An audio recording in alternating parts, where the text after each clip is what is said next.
പറയരുത്. ഇവിടെ ഭാഷയല്ല ഉദ്ദേശം, ഏത് ഭാഷയായിക്കോട്ടെ. ഭഗവാൻ ഒരിക്കലും വർണ്ണ വിവേചനത്തിൽ പറഞ്ഞിട്ടില്ല. വർണ്ണവിവേചനത്തെ ചിലർ തെറ്റിദ്ധരിച്ചിട്ടുണ്ട്. അത് വന്നിട്ട് മയാസൃഷ്ടം എന്ന് പറഞ്ഞപ്പോൾ പലരും തെറ്റിദ്ധരിച്ചു. ആ ഒരു സബ്ജക്റ്റ് അല്ല നമ്മുടെ എന്ന്. അതുകൊണ്ട് എനിക്കത് വിവരിക്കാൻ സമയമില്ല. അത് എല്ലാവർക്കും മഴ പെയ്യുന്ന സമയത്ത് ഇവൻ കറുത്തവനാണെന്നോ, ഇവൻ ചോന്നവനാണെന്നോ, ഇവൻ മറ്റേ നിറത്തിലുള്ളവനാണെന്നോ, ഇവൻ വെളുത്തവൻ, അങ്ങനെയൊന്നുമില്ല. എല്ലാവർക്കും ഒരുപോലെ മഴ, വായു എല്ലാവർക്കും ഒരുപോലെ, സമയം എല്ലാവർക്കും ഒരുപോലെ. ഇതെല്ലാം കനിഞ്ഞ് നമ്മൾക്ക് തരികയാണ്.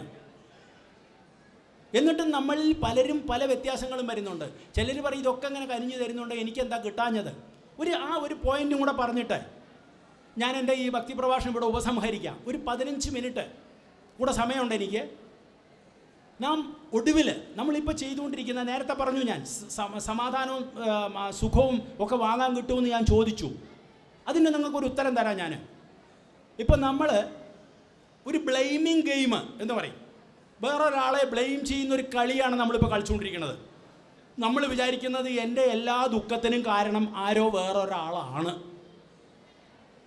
അമ്മായിയമ്മ പറയും എൻ്റെ മരുമകൾ, അവളെ കൊണ്ടാണ് എൻ്റെ ഏറ്റവും വലിയ പ്രയാസം. നിങ്ങൾ അവളെ വിളിച്ച് വെച്ചാൽ അവൾ പറയും ആ തള്ളയില്ലേ, ഒരൊറ്റ തള്ളയാണ് എൻ്റെ മുഴുവൻ ജീവിതം കുട്ടിച്ചോറാക്കിയത് എന്ന് അവളും പറയും. അതായത് നമ്മൾ അളക്കുന്നത് ഒരേ അളവുകോലുണ്ടല്ല അളക്കണത്. നമ്മൾ ആളുകളെ അളക്കാനൊക്കെ വേറെ വേറെ വെച്ചേർക്കുക. വീട്ടിൽ അമ്മായിയമ്മ പറയും ഞാൻ വളരെ നല്ല സ്ത്രീയാണ് കേട്ടോ, എന്നെക്കൊണ്ട് ഒരാൾക്കും ഒരു ദോഷവും ഇല്ല. എന്നാ എൻ്റെ മകൻ കല്യാണം കഴിച്ചു കൊടുക്കുന്നുണ്ട് ഒരു പെണ്ണ്, ഒന്നും പറയണ്ട. അപ്പം മരുമകൾ മോശമാണ്, ഞാൻ ശരിയാണ്. എന്നിട്ട് മകളെ കല്യാണം കഴിച്ചു കൊടുത്തിട്ടുണ്ട് വേറെ സ്ഥലത്തേക്ക്. ആ അമ്മായിമ്മ എന്താ പറയുക അറിയോ, എൻ്റെ മകള് അതൊരു മഹാപാവ, എന്നെ പോലെ തന്നെ കേട്ടോ. അയ്യോ ഒരു അമ്മായിയമ്മയുണ്ട് അവളൊക്കെ കിട്ടിയിറക്കണ്, അത് മോശം. നമ്മൾ ഈ രണ്ടും അളക്കണത് 2 സ്കെയിലും കൊണ്ടാണ് നടക്കണതേ. ഈ വന്ന കുട്ടി നമ്മുടെ സ്വന്തം മകളായിട്ട് കരുതിക്കൂടെ? വല്ല പ്രശ്നമുണ്ടോ? നേരത്തെ പറഞ്ഞ ഇവൻ എന്ന് പറയുന്നതെല്ലാം ആദിമമായ ഒരു ആത്മരൂപം എന്നുള്ള ചിന്തയില്ല. ഇവിടെയാണ് ഈ പ്രശ്നം വരണത്. അപ്പോൾ ഞാൻ പറഞ്ഞത് നമ്മുടെ എല്ലാം ദുഃഖത്തിന് വേറെ ആരാണോ കാരണം. ഇത് നമ്മൾ സോഫ്റ്റ്വെയർ നമ്മുടെ ഉള്ളിൽ ആദ്യം പ്രോഗ്രാം ചെയ്ത് വെച്ചിരിക്കുക. ചെറിയ പ്രായം മുതൽ തന്നെ നമ്മളെല്ലാവരും മനസ്സിലാക്കി ഇത് വന്നിട്ട് നമുക്ക് ആരോ എൻ്റെ ബ്ലെയിമിങ് ആണെന്ന് പറയും. ഇനി ആരെയും കിട്ടിയില്ലെങ്കിൽ നമ്മൾ എന്താ പറയുക അറിയോ, എൻ്റെ ഒരു തലവിധി, എൻ്റെ തലയിൽ ഇങ്ങനെ എഴുതി ഈശ്വരൻ. ഏറ്റവും ഒടുവിൽ നമ്മൾക്ക് ഈസി ആയിട്ട് ബ്ലെയിം ചെയ്യാൻ പറ്റിയ ആളാണ് ഈശ്വരൻ. ഈശ്വരൻ ഇങ്ങനെ എഴുതി. അപ്പോൾ ഞാൻ പറയുകയാണ്, നമ്മൾ നേരത്തെ പറഞ്ഞു ഈശ്വരൻ ആരാണ്? സർവവ്യാപി, സർവജ്ഞൻ, സർവഭൂത ഹിതേരഥൻ, എല്ലാവരെയും കാത്തുരക്ഷിക്കുന്ന ഈശ്വരൻ. അപ്പോൾ ഈശ്വരൻ ആരാണ്? ഈശ്വരൻ സമ്പൂർണൻ, പെർഫെക്റ്റ്. ഈശ്വരൻ എന്ന് പറഞ്ഞാൽ പരിപൂർണൻ.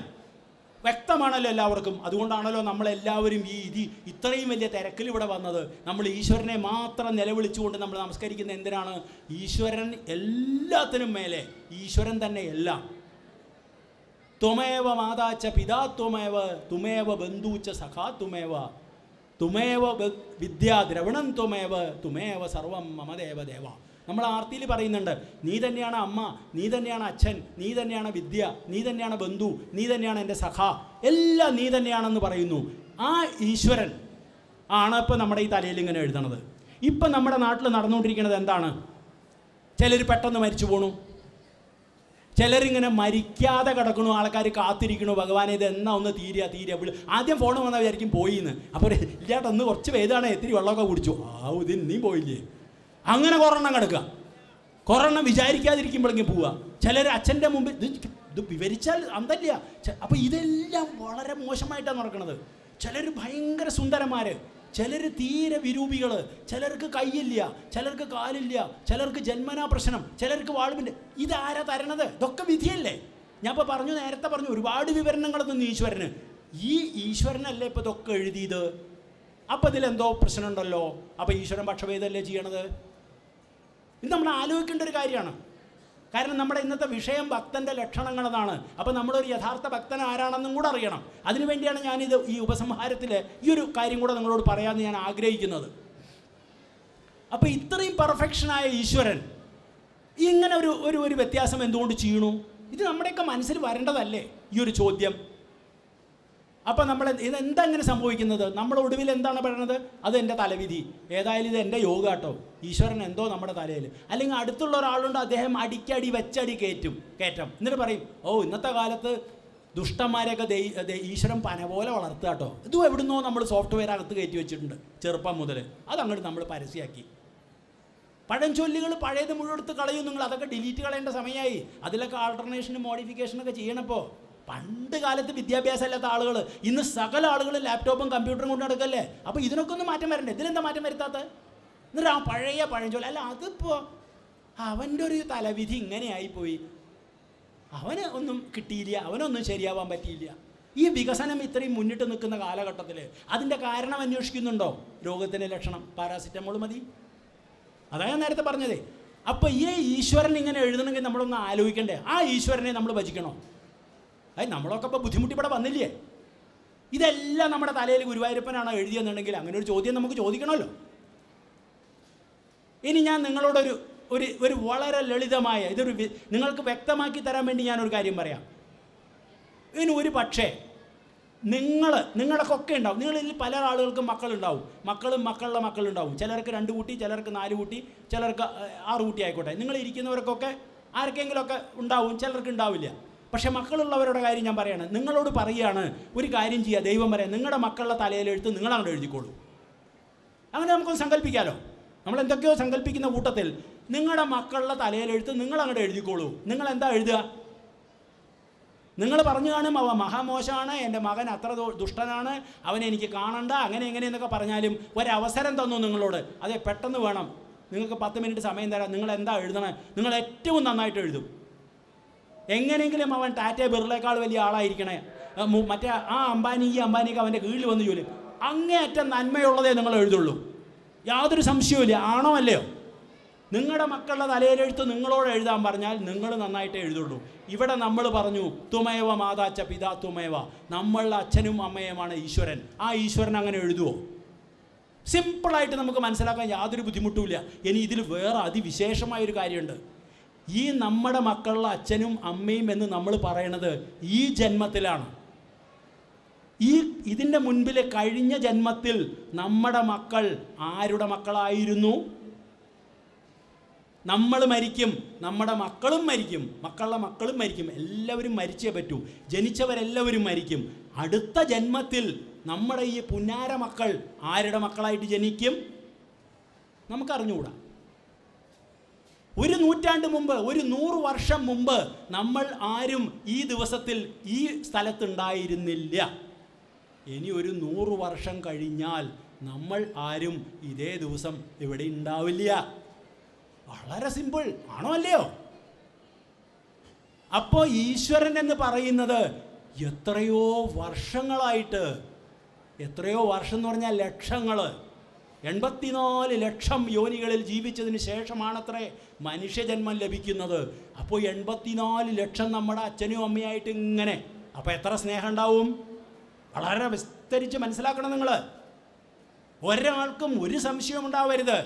എത്രയോ ലക്ഷം വർഷങ്ങളായിട്ട് എൻ്റെയും നിങ്ങളുടെയും അച്ഛനും അമ്മയും ആയിരിക്കുന്ന ശ്രീകൃഷ്ണ പരമാത്മാവ് നമ്മുടെ തലയിൽ മോശമായി എഴുതുമോ? നമ്മൾ ഒരു ജന്മത്തിൽ തന്നെ നമ്മുടെ മക്കളുടെ തലയിൽ നമ്മൾ മോശമായിട്ട് എഴുതില്ല. എഴുതുവോ? എഴുതില്ല. അപ്പോൾ ഈശ്വരനെ എഴുതില്ല. അപ്പോൾ ഒരു കാര്യം ചെയ്യൂ, ഈശ്വരനെ വെറുതെ വിടൂ. എനിക്ക് നിങ്ങളോടുള്ള അഭ്യർത്ഥന ഇതാണ്, ഒരിക്കലും നിങ്ങൾ തലയിൽ കൈവച്ച് പറയാതിരിക്കുക ഇതെൻ്റെ തലവിധിന്ന്. അപ്പോൾ പിന്നെ നിങ്ങൾ ചോദിക്കുന്നത് ആരോ എഴുതുന്നുണ്ടല്ലോ, അതാരാണ്? ആ കളനെ പിടിക്കണ്ടേ നമ്മൾ? ഞാനല്ല കുറ്റം ചെയ്തതെന്ന് പറഞ്ഞ് എനിക്ക് ഓടാൻ പറ്റില്ലല്ലോ. ആരാണ് കുറ്റം ചെയ്യണത്? ഒരു കാര്യം നിങ്ങൾക്ക് ഞെട്ടലൊന്നും ഉണ്ടാവില്ല, ഒരു പക്ഷേ നിങ്ങൾക്ക് അറിയുമായിരിക്കും. ഈ നമ്മുടെ തലയിൽ എഴുതുന്നത് നമ്മൾ തന്നെയാണ്. ഇതെല്ലാം നമ്മൾ സ്പോൺസർ ചെയ്യുന്നതാണ്. ഈ എഴുതണത് നമ്മൾ തന്നെയാണ് എഴുതണത്. അത് നമ്മളിതെങ്ങനെയാണ് എഴുതണത്? ഇതിന് പറയും നമ്മൾ നമ്മുടെ സഞ്ചിത കർമ്മം എന്നൊക്കെ. നമ്മൾ മരിച്ചു കഴിഞ്ഞാൽ പോകുമ്പോൾ നമ്മുടെ കൂടെ കൊണ്ടുപോകുന്നത് നാം ചെയ്ത പുണ്യപാപങ്ങൾ മാത്രമാണ്. അല്ലാണ്ട് നമ്മളുടെ കെട്ടിടങ്ങളോ അല്ലെങ്കിൽ നമ്മുടെ ബാക്കി ബാങ്ക് ബാലൻസോ അല്ലെങ്കിൽ ബാക്കി ഒന്നും നമ്മൾ മൊട്ടുസൂചി പോലും നമ്മളെ കൊണ്ടുപോകാൻ പറ്റില്ല. അപ്പോൾ നമ്മുടെ കഴിഞ്ഞ ജന്മത്തിൽ നിന്ന് ക്യാരി ഫോർവേഡ് ചെയ്താണ് ഇതൊക്കെ സഞ്ചിത കർമ്മം എന്ന് പറയണത്. ഇനി നമ്മൾ ചെയ്യാൻ പോകുന്നുണ്ട് കുറേ ആഗാമി കർമ്മങ്ങൾ. ഇപ്പോൾ നമ്മൾ ചെയ്തു കൂട്ടിക്കൊണ്ടിരിക്കുന്നുണ്ട് പ്രാരബ്ധ കർമ്മങ്ങൾ. തീർച്ചയായിട്ടും നാം ചെയ്ത കർമ്മത്തിൻ്റെ ഫലം തന്നെയാണ് നാം ഇപ്പോൾ അനുഭവിക്കുന്നത്. ഒരു കുട്ടി ജനിച്ച് വീണ കിടന്ന ആ കുട്ടിയുടെ ഹൃദയത്തിൻ്റെ വാൾവിന് തകരാറുണ്ടെന്ന് പറഞ്ഞാൽ ആ കുട്ടി എന്ത് പാപം ചെയ്തിട്ടാ അതങ്ങോട്ട് കേൾക്കും. ആ കുട്ടി കഴിഞ്ഞ ജന്മത്തിൽ എന്തായിരുന്നു എന്ന് നിങ്ങൾക്ക് ആർക്കെങ്കിലും അറിയുമോ? ഇവിടെ ദുർവാസാവു മഹർഷിയും വസിഷ്ഠനും വിശ്വാമിത്രനും ഒന്നും നമ്മുടെ ഇടയിലില്ല.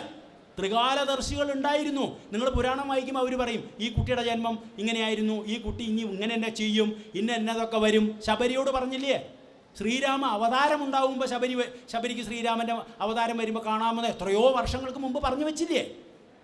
പുരാണങ്ങൾ വായിക്കുമ്പോൾ നാം ഒന്ന് മനസ്സിലാക്കണം, നാം നേരത്തെ ഞാൻ പറഞ്ഞു ഈശ്വരനെ വെറുതെ വിടൂ, ദൈവമല്ലാതെ എഴുതി വയ്ക്കുന്നത്. അതുകൊണ്ടാണ് പറഞ്ഞത് കഴിഞ്ഞ ജന്മത്തിലത്തെ എന്താണോ അത് തന്നെയാണ്. ഒരാൾ വലിയ പണക്കാരനായിട്ട് ഇങ്ങനെ പോകണു, വെച്ചടി കയറ്റം. ഒരാൾ നശിച്ചു വരണു. ഒരു വീട്ടിൽ നിങ്ങൾ നോക്കിയാൽ പറയാം, ആ ഒരു വീട്ടിൽ വന്നിട്ട് മകന് വന്നിട്ട് പെട്ടെന്ന് വീണു, ഒന്നുകിൽ പാരലൈസായി, അല്ലെങ്കിൽ അതിഗംഭീരമായ ഒരു ആക്സിഡൻറ്റ് വന്നു, മരിച്ചിട്ടുമില്ല, ഒരു ഭാഗം മുത്തോ തളർന്നു, അനങ്ങാതിരിക്കുന്നു. അതിനിടയ്ക്ക് പെങ്ങൾക്ക് പെട്ടെന്ന് ക്യാൻസർ രോഗം വന്നു, ആരും ചികിത്സിക്കാനില്ല. അപ്പോഴേക്കും ആ സമയത്ത് അച്ഛൻ വന്നിട്ട് വേറൊരു വിധത്തിൽ കിടപ്പിലായി. ചില വീടുകൾ കണ്ടു കഴിഞ്ഞാൽ നമുക്ക് ഭയങ്കര സങ്കടം തോന്നും. എന്നാൽ അവരെ എല്ലാം അവഗണിക്കണോ, അവരെ കുറ്റം പറയണോ എന്നല്ല ഇതിനർത്ഥം. ഒരു കാര്യം വ്യക്തമായിട്ട് മനസ്സിലാക്കുക, കഴിഞ്ഞ ജന്മം തിരുത്താൻ നമുക്ക് പറ്റില്ല. കഴിഞ്ഞ ജന്മം കഴിഞ്ഞുപോയി, നമുക്കിനി തിരുത്താൻ പറ്റില്ല. ശാശ്വതമായ സത്യം which never undergoes any modification. സത്യം എന്ന് പറയുന്നത് ഒരിക്കലും ഒരു മോഡിഫിക്കേഷനിലും പോകുന്നില്ല. എൻ്റെ ഈ ചെയിൻ എന്ന് പറയുന്നതിനെ മുറിച്ചും കൊണ്ട് എനിക്കൊരു വളയാക്കാം. അപ്പോൾ അത് വളയായി മാലയിൽ നിന്ന് ഇതിൽ ഒരു സത്യം കിടപ്പുണ്ട്, സ്വർണം എന്ന് പറയുന്നത്. ആ വളയിലും ഒരു സത്യമുണ്ട്, സ്വർണം എന്നുള്ളത്. ഈ സ്വർണത്തിനൊരു മാറ്റവുമില്ല. That which never undergoes any modification, that is called truth, that is God. ആ സത്യം തന്നെയാണ് പരമാത്മാവ്, അത് തന്നെയാണ് ദൈവം. അപ്പോൾ ഒന്ന് നമ്മൾ മനസ്സിലാക്കണം, കഴിഞ്ഞ ജന്മത്തിൻ്റെ ക്യാരി ഫോർവേഡാണ് ഇന്ന് നമ്മളിരിക്കുന്നവർ. ആരൊക്കെ എന്തൊക്കെ സുഖങ്ങളുണ്ടോ, എന്തൊക്കെ ദുഃഖങ്ങളുണ്ടോ, എന്തുമുണ്ടോ, സ്വന്തം പറയുക, ഇത് ഞാൻ ചെയ്തതാണ്, എൻ്റെ തലയിൽ ഞാൻ അറിയാതെ എഴുതിപ്പോയതാണ്. നാം ഇപ്പോൾ ചെയ്തുകൊണ്ടിരിക്കുന്ന എല്ലാം നിങ്ങൾ എഴുതിക്കൊണ്ടിരിക്കുന്നതാണ് ഹോംവർക്ക്. എല്ലാവരും ഒരു ആത്മപരിശോധന നടത്തൂ. നിങ്ങളിപ്പോൾ ചെയ്തുകൊണ്ടിരിക്കുന്നതല്ല, അയൽവക്കക്കാരൻ്റെ വേലി മാന്തുന്നുണ്ടോ, അയൽവക്കക്കാരന് വേണ്ടി പാര വയ്ക്കുന്നുണ്ടോ, ഇതെല്ലാം നിങ്ങൾ എഴുതിക്കൊണ്ടിരിക്കുക തന്നെയാണ്, യാതൊരു സംശയവും വേണ്ട. അതുകൊണ്ടാണ് പറഞ്ഞത്, അടുത്ത ജന്മത്തിലെങ്കിലും നല്ലതിന് വേണ്ടി ഇപ്പോൾ നിങ്ങൾ ഇൻവെസ്റ്റ്മെൻറ്റ് ചെയ്യൂ. അതാണ് നിങ്ങളുടെ പെൻഷൻ. നിങ്ങൾ ഇപ്പോഴെങ്കിലും ഇൻവെസ്റ്റ്മെൻറ്റ് ചെയ്യൂ. സമ്പത്ത് കാലത്ത് കാപത്ത് വെച്ചാൽ തൈപത്ത് വെച്ചാൽ ആപത്ത് കാലത്ത് കാപത്ത് തിന്നാം. ആരാ പറഞ്ഞു അത് കാവത്ത് തിന്നാന്ന്? കാവത്തല്ല. എല്ലാവർക്കും ഇതും പഴഞ്ചനാണ്. ആ പഴഞ്ചന് ഇന്ന് പുതുമയുണ്ട്. അപ്പോൾ ഞാൻ എന്താ പറയുന്നത്, ഇത് ഞാൻ ഉപസംഹരിക്കുകയാണ് ഇവിടെ. എനിക്ക് ഭക്തജനങ്ങളോട് പറയാനുള്ളത്, നമ്മൾ ഒരു പരാതിയും പറയാതെ യഥാർത്ഥ ഭക്തനായി ജീവിക്കൂ. ഈശ്വരനോട് ഒരു പരാതിയും പറയാതെ, സർവജ്ഞനും സർവവ്യാപിയും സർവഭൂത ഹിതേരഥനുമായ പരമാത്മാവിനോട് ഒരു പരാതിയും പറയാതെ, ഈ തന്നതിൻ്റെ നമുക്കിപ്പോൾ ലഭിച്ചിരിക്കുന്ന ഈ ശ്രേഷ്ഠമായ നമ്മുടെ ഈ ജീവിതത്തിന് നമുക്ക് തന്നിരിക്കുന്ന ഈ പ്രയോജനം, നമുക്ക് തന്നിരിക്കുന്ന ഗുണങ്ങളെ നോക്കിയാൽ നിങ്ങൾ എത്ര വോളിയം പുസ്തകം എഴുതിയാലും തീരില്ല. വായു വന്നിട്ട് നമ്മുടെ ഇവിടെ കൊണ്ട് വെച്ചിരിക്കുകയാണ്. സൗരോർജം എല്ലാ സ്ഥലത്തും ഉണ്ട്. എല്ലാവരും അത് പ്രയോജനപ്പെടുത്തുന്നുണ്ടോ? നാം ഇവിടെ വരുന്നു, ക്ഷേത്രത്തിൽ വരുന്നു എന്ന് പറഞ്ഞാൽ നമ്മുടെ വീക്കായ ബാറ്ററിയെ നമ്മൾ ചാർജ് ചെയ്യാൻ തന്നെയാണ് വന്നിരിക്കുന്നത്. നമ്മുടെ അന്തിമ ലക്ഷ്യം വന്നിട്ട് ഈശ്വരനിൽ എത്തുന്നത് തന്നെയാണ്. അതിന് ശാരീരികമായും മാനസികമായുള്ള തയ്യാറെടുപ്പ് തന്നെയാണ്. സർവ്വവ്യാപിയായ ഈശ്വരനെ രക്ഷിക്കാൻ നമ്മളിവിടെ വന്ന എന്തിനാണ്? വായു എല്ലാ സ്ഥലത്തും ഇല്ലേ? ഈ ഇരിക്കുന്ന നിങ്ങളിൽ എല്ലാവരിലും ഉണ്ടാവും, എല്ലാവർക്കും ഉണ്ടാവും മോട്ടോർ സൈക്കിളും കാറൊക്കെ. എല്ലാ സ്ഥലത്തും വായു ഉണ്ട്. അത് നിങ്ങളുടെ ടയറിൻ്റെ ഉള്ളിൽ കയറുമോ? നിങ്ങളോട് ചോദിച്ചാൽ നിങ്ങൾ പറയും ഞാൻ എൻ്റെ ടയറ് കാറ്റടിക്കാൻ വേണ്ടിയിട്ട് ആ സർവീസ് സെൻറ്ററിലാണ് കൊണ്ടുപോകണം, പിന്നെ അലൈൻമെൻറ്റിന് വേറൊരു സ്ഥലത്തും. അപ്പോൾ അതിൻ്റെ ഉള്ളിൽ കാറ്റ് കയറണ്ടേ? ഇതിനാണ് നമ്മളിവിടെ വരണത്. നമ്മൾ ആ തലത്തിലെത്തിക്കഴിഞ്ഞാൽ നമ്മളിവിടെ വരണ്ട. ആ തലത്തിലെത്തുന്നത് വരെ അത് നേരത്തെ പറഞ്ഞ തുളസിക്ക് വെള്ളം ഒഴിക്കുന്നതും മത്തയ്ക്ക് വെള്ളം ഒഴിക്കുന്നതും ഒരുപോലെയല്ല. എല്ലാ കാര്യങ്ങളും നമ്മുടെ അതിൻ്റെ പുറകിലുള്ള ഭാവം എല്ലാം ഈശ്വരനിൽ അർപ്പിച്ചുകൊണ്ട് സർവധർമാൻ പരിത്യജ്യ മാമേകം ശരണം വ്രജ അഹം ത്വ സർവ പാപേഭ്യോ മോക്ഷയിഷ്യാമി മാ ശുച. നീ നിൻ്റെ എല്ലാ കർമ്മങ്ങളെയും ഉപേക്ഷിക്കൂ, എല്ലാ കർമ്മങ്ങളെയും ഉപേക്ഷിച്ചുകൊണ്ട് എന്നിൽ നീ പൂർണ്ണ ശരണാഗതി പ്രാപിക്കൂ, നിന്നെ ഞാൻ രക്ഷിക്കാം സർവ്വപാപങ്ങളിൽ നിന്നും എന്ന് പറഞ്ഞാൽ അച്ഛനെയും അമ്മയും ഭാര്യയും കുട്ടികളൊക്കെ ഉപേക്ഷിക്കൂ എന്നുള്ളതല്ല. നിഷ്കാമകർമ്മിയാവൂ, ആഗ്രഹങ്ങൾ വെച്ച് പുലർത്താതെ പ്രവർത്തിക്ക് വേണ്ടി ചെയ്യൂ, ആഗ്രഹങ്ങൾ വെച്ചുകൊണ്ട് ചെയ്യരുത്. അങ്ങനെ നിങ്ങൾ കർമ്മണ്യേവാധികാരസ്തേ മാ ഫലേഷു കഥാചന. ഭഗവത്ഗീത 18 അധ്യായത്തിൽ 700 ശ്ലോകങ്ങളിൽ ഒരു ശ്ലോകം മതി നമ്മുടെ ജീവിതത്തിനെ മുഴുവൻ മാറ്റിമറിക്കാൻ. ഭഗവത്ഗീതയിലെ ശ്രീമദ് ഭാഗവതത്തിലെ 12 സ്കന്ധങ്ങളിൽ ഒന്ന് വായിച്ചാൽ മതി, ഒരു അധ്യായം വായിച്ചാൽ മതി. അപ്പോൾ ഞാൻ പറയുന്നത്, നമ്മളിപ്പോൾ ഇന്ന് ഭക്തൻ്റെ ലക്ഷണങ്ങളെ പറ്റിയാണ് പറഞ്ഞത്. അപ്പോൾ കുറച്ച് ആദ്യം യഥാർത്ഥ ഭക്തനെ പറ്റി പറയാൻ വേണ്ടി കുറച്ച് നമ്മൾ സീസണൽ ഭക്തനെ പറ്റി പറഞ്ഞു. ആർക്കും ഒന്നും തോന്നരുത്. അതിൽ നിന്ന് യഥാർത്ഥ നമ്മൾ ഭക്തന്മാർ ആരാണെന്നതിനെ പറ്റി പറഞ്ഞു. ഈ കാലഘട്ടത്തിൽ ശരീരബോധത്തിൽ മാത്രം ജീവിക്കുമ്പോൾ എന്തെല്ലാം സംഭവിക്കുന്നു അതിനെപ്പറ്റി കുറച്ച് പറഞ്ഞു. പിന്നെ ഒടുവിൽ നാം നമ്മുടെ തലയിൽ നമ്മളാണ് എഴുതുന്നത്. ഈശ്വരൻ്റെ തലയിൽ ഇത് കെട്ടിവെക്കരുത്. ഹോൾസെയിലായിട്ടും റീറ്റെയിലായിട്ടും നമ്മുടെ പാപങ്ങൾ ഏറ്റെടുക്കുന്ന സെൻട്രൽ എവിടെ? ഹോൾസെയിലായിട്ടും റീറ്റെയിലായിട്ടും നമ്മുടെ പാപഭാരങ്ങളെ ഇറക്കി വെക്കാനുള്ള ഒരു അത്താണിയല്ല ഈ കേന്ദ്രം. ഇവിടെ വന്നും കൊണ്ട് നാം ഈശ്വരൻ്റെ അടുത്തേക്ക് എത്താനുള്ള പ്രക്രിയ. കൂടുതൽ മനുഷ്യരിൽ ഒരു പരിവർത്തനം വരണം. നമ്മളിങ്ങനെ വന്നുകൊണ്ടിരിക്കും, ഇങ്ങനെ പോയിക്കൊണ്ടിരിക്കും. അത് പോരാ. നിങ്ങൾ അമ്പലത്തിലും ക്ഷേത്രങ്ങളിലും തീർത്ഥാടനങ്ങളിലും പോകുന്നേക്കാൾ കൂടുതൽ നിങ്ങൾ സത്സംഗങ്ങളിൽ പങ്കെടുക്കൂ. ഭക്തി പ്രഭാഷണങ്ങൾ, സത്സംഗങ്ങൾ, അതുപോലെ തന്നെ സപ്താഹങ്ങളിൽ നിങ്ങൾ നിരതരാവൂ. നിങ്ങൾക്ക് ഒരുപാട് വിജ്ഞാനങ്ങൾ, അവർ ഒരുപാട് ഗ്രന്ഥങ്ങൾ റഫർ ചെയ്തതിന് ശേഷമാണ് നിങ്ങളുടെ മുമ്പിൽ തത്വങ്ങൾ അവതരിപ്പിക്കുന്നത്. അതിലൂടെ നിങ്ങൾക്ക് കയറാൻ വേണ്ടി ശ്രമിക്കൂ. ഇത്രയും നേരം ഈ ഭക്തി പ്രഭാഷണം ഇവിടെ സശ്രദ്ധം ശ്രവിച്ച ഭക്ത ജനങ്ങളോട് അവരുടെ മുൻപിൽ ഞാൻ എൻ്റെ സാഷ്ടാംഗ പ്രണാമം അർപ്പിക്കുന്നു. ഞാൻ പറഞ്ഞത് മുഴുവൻ തത്വങ്ങളും വേദങ്ങളും ആണെന്നും അത് മാത്രമേ നിങ്ങൾ സ്വീകരിക്കാവൂമെന്നും എനിക്ക് യാതൊരു നിർബന്ധവുമില്ല. അഥവാ അങ്ങനെ വല്ലതും നിങ്ങൾക്ക് തോന്നരുത്. ഞാൻ എന്തെങ്കിലും തെറ്റ് പറഞ്ഞിട്ടുണ്ടാവാം. സദയം നിങ്ങൾ എന്നോട് ക്ഷമിക്കുക. എന്തെങ്കിലും നിങ്ങൾക്ക് ഇതിൽ നിന്ന് സ്വീകരിക്കാൻ സാധിച്ചിട്ടെങ്കിൽ അത് ഗുരുവായൂരപ്പൻ്റെ അനുഗ്രഹം കൊണ്ട് മാത്രമാണ്. അത് എന്നിലൂടെ നിങ്ങളിലേക്ക് വന്നതാണ്. ദയവായി നിങ്ങൾ ഇനിയെങ്കിലും ഒരു മാറ്റം നിങ്ങളിൽ ഉണ്ടാവണം. ഒരു മാറ്റം നിങ്ങളിൽ ഉണ്ടായേ പറ്റൂ. ജീവിതകാലം മുഴുവൻ ഇങ്ങനെ പ്രഭാഷണങ്ങളും കേട്ട് ഇരുന്നൊരു കാര്യമില്ല. ഇവിടെ നിന്ന് എണീറ്റ് പോകുമ്പോൾ, അമ്പലത്തിൽ നിന്ന് നിങ്ങൾ ഇവിടുന്ന് പോകുന്ന സമയത്ത് ഈ മഞ്ഞുളാലിൻ്റെ അവിടെ ആ അനുഭൂതി ഉപേക്ഷിച്ച് പോകരുത്. ആ ഗുരുവായൂരപ്പൻ്റെ മുമ്പിൽ നിൽക്കുമ്പോൾ എന്തായിരുന്നു നമ്മുടെ മനസ്സിൻ്റെ ഒരു അനുഭൂതി? കണ്ണ് നിറഞ്ഞ ആളുകൾ കരയുന്നത് ഞാൻ അവിടെ കണ്ടതാണ്. അതേ അനുഭൂതി നിങ്ങളുടെ ഉള്ളിൽ നിങ്ങൾ നിരന്തരം നിങ്ങളുടെ അന്ത്യശ്വാസം വലിക്കുന്നവരെ ആ ഗുരുവായൂരപ്പനെ ആ ബോധം നിങ്ങളുടെ ഉള്ളിൽ ഉണ്ടാവണം. അങ്ങനെ നിങ്ങൾ നിൽക്കൂ. നിങ്ങൾക്ക് ജീവിതത്തിൽ യാതൊരു ദുഃഖവും വരില്ല. സുഖവും ദുഃഖത്തെയും ഒരുപോലെ കാണാൻ ശ്രമിക്കൂ. വീണ്ടും ഞാൻ നിങ്ങളെല്ലാവരോടും നന്ദി പറഞ്ഞുകൊണ്ട്, എനിക്ക് ഇതിന് അവസരം തന്ന ഈ ഗുരുവായൂർ ദേവസ്വത്തിനോട് നന്ദി പറഞ്ഞുകൊണ്ട്, സാക്ഷാൽ ശ്രീ ഗുരുവായൂരപ്പൻ്റെ പാതാരബിന്ദങ്ങളിൽ കോടി പ്രണാമം അർപ്പിച്ചുകൊണ്ട് ഞാൻ എൻ്റെ ഈ എളിയ ഭക്തി പ്രഭാഷണം ഇവിടെ ഉപസംഹരിക്കുന്നു. കായേന വാചാ മനസേന്ദ്രിയർവാ ബുദ്ധ്യാത്മനാ വാ പ്രകൃതേ സ്വഭാവാൽ കരോമി യദ്യത് സകലം പരസ്മൈ നാരായണായേതി സമർപ്പയാമി. ലോകാ സമസ്താ സുഖിനോ ഭവന്തു, സർവേ ഭവന്തു സുഖിന, സർവേ സന്തു നിരാമയ, സർവേ ഭദ്രാണി പശ്യന്തു, മാ കശ്ചിത് ദുഃഖഭാഗ് ഭവേത്. ഓം പൂർണ്ണമദ പൂർണ്ണമിദം പൂർണ്ണാൽ പൂർണ്ണമുദച്ഛതേ പൂർണ്ണസ്യ പൂർണ്ണമാദായ പൂർണ്ണമേവാവശിഷ്യതേ. ഓം ശാന്തി ശാന്തി ശാന്തി. ഹരി ഓം.